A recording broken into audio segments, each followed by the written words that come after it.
Hi guys, it's me, Miss Tracy, and I'm here again, and I have another story. So let's get to it.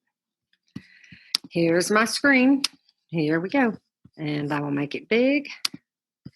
And I will put it in present mode. There we go. And of course, with Miss Madeline's story about Jesus healing the blind man, my story is about blindness. Okay.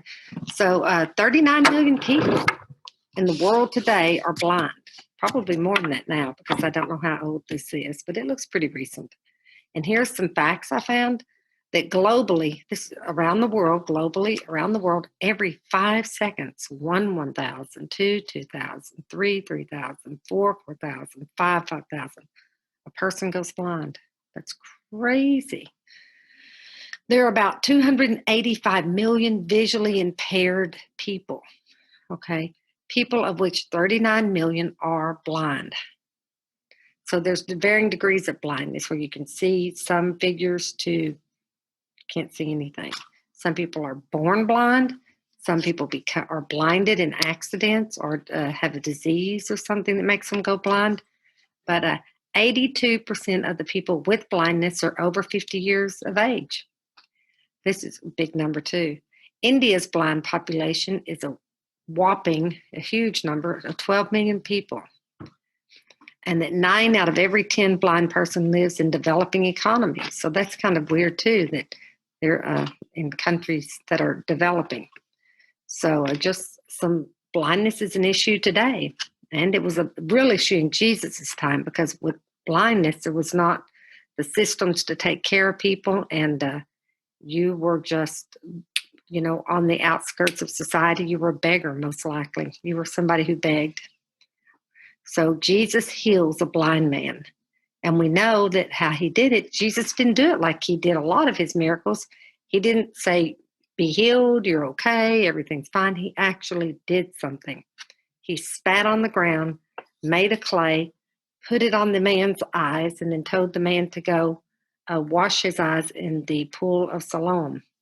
And this pool meant sent, but it was also the only freshwater pool in Jerusalem. It had been built back in the Old Testament and water flowed into it, and it was clean, fresh water. He just didn't send him to any pool. He sent him to the fresh, clean water. So this is in John 9, Matthew, Mark, Luke, and John, the 4 Gospels. This is John. And this is kind of the story. Jesus meets a man who's born blind to show that he is indeed the light of the world. John refers to him as the light of the world. Jesus heals the man, but it is interesting to look at how Jesus chose to heal him. He spit on the ground, made mud, put it on the man's eyes, and told him to go. I've already said this, but let's say it again and talk about it. So the man went to the pool. He was sent to the pool. That meant the name Siloam meant sent. And then he was healed by the one who had been sent from God. So part of the story wasn't just about the blind man. It was about Jesus revealing, I am Jesus. I'm not the Messiah. I'm not the King of Israel. I am the Son of God. I am divine. That's part of the way he healed the man. So on the spit, the Jewish tradition had it, and it was written in the Dead Sea Scrolls that God had made Adam from spat clay. And think about it. Dust is just kind of dust. But when you spit on it, you can form something out of it. So the Jewish tradition was that God spat and created a clay. Kind of like Jesus spat, created a clay, and gave this man new eyes or created eyes for him. Remember, the man had been born blind. He had always been blind. So there was something not right with his eyes. And so Jesus created new working eyes from him. And so this was his revelation, and it's kind of imitating this miracle that the Jews had the tradition of. Jesus is like, look, I'm doing the same thing. So let's watch and see what happens. Okay, so the blind man actually is the one who sees Jesus.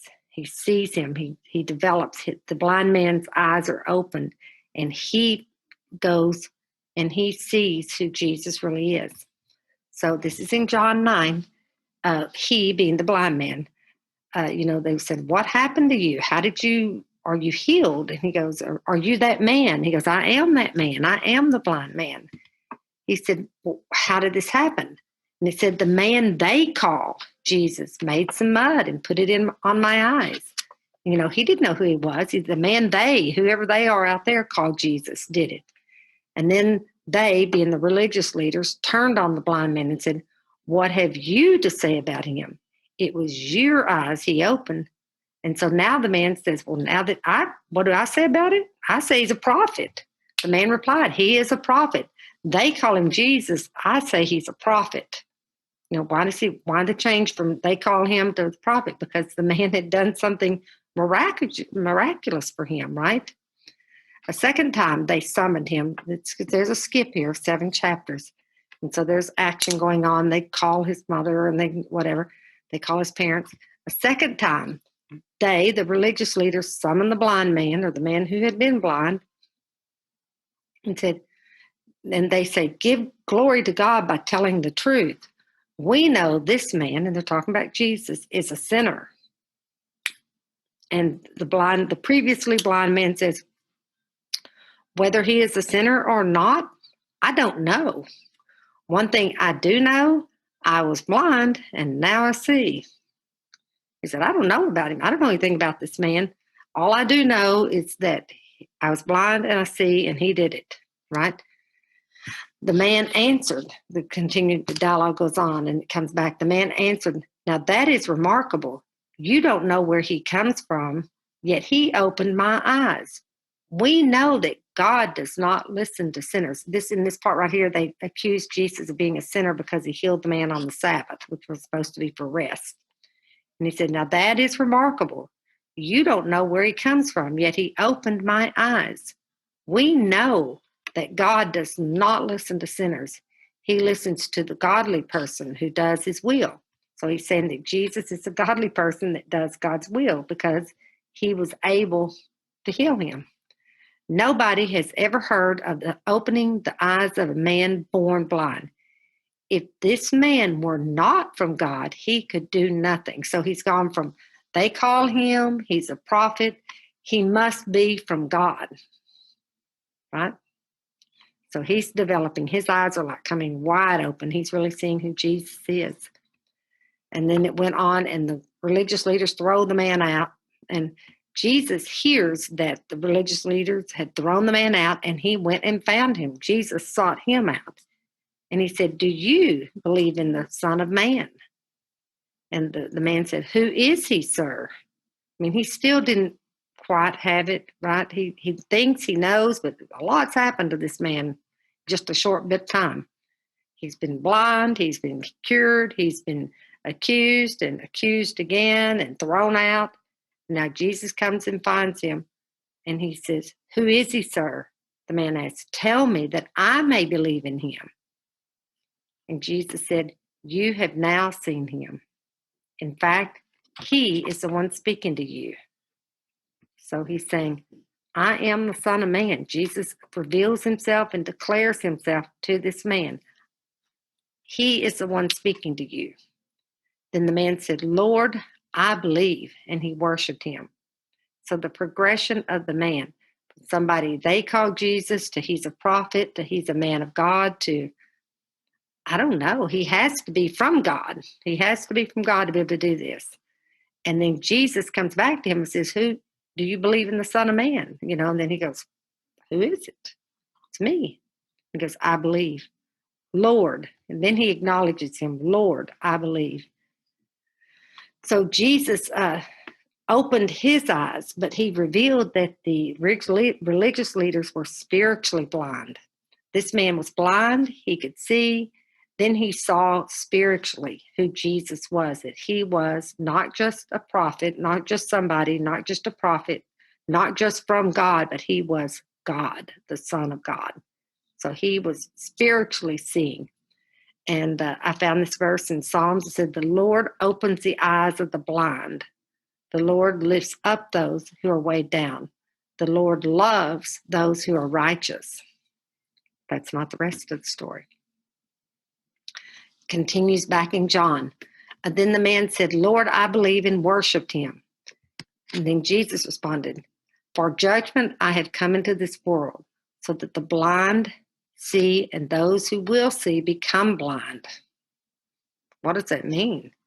For judgment I have come into this world, so that the blind will see, and those who see will become blind. Some Pharisees, these are the religious leaders, who were with him and heard him say this and asked, "What, are we blind too?"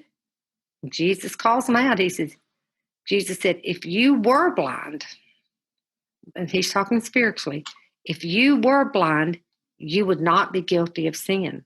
But now that you claim you can see, your guilt remains. So Jesus is like, I'm here. You can see me. You've seen what I've done. You know my story, but you continue to refuse to see who I am and to accept who I am and to be saved by me. So your guilt remains. So that's part of it. I mean, Jesus came to save, to seek and save the lost, but we have to do our part. I think I've mentioned this before. We have to do our part. We have to accept him. We have to seek him. We have to see him. The blind man sees him. The religious leaders did not see him. They chose to be blind. And there will be a price to be paid for that. You know, this willful blindness. So I think the story here, you know, is just like, it was one of his miracles. I think, if I remember correctly, John recorded 7 miracles, and this is like one of the last one he records. And he's just recording that Jesus not only healed this man, he revealed to that man, to his disciples, and to the religious leader who he was. He wasn't just that man. He wasn't just a prophet. He wasn't just from God. He was of God. He was one of the divine. He's part of the Trinity, Father, Son, and Holy Ghost. That's our Jesus. And I hope you have a great week. Bye.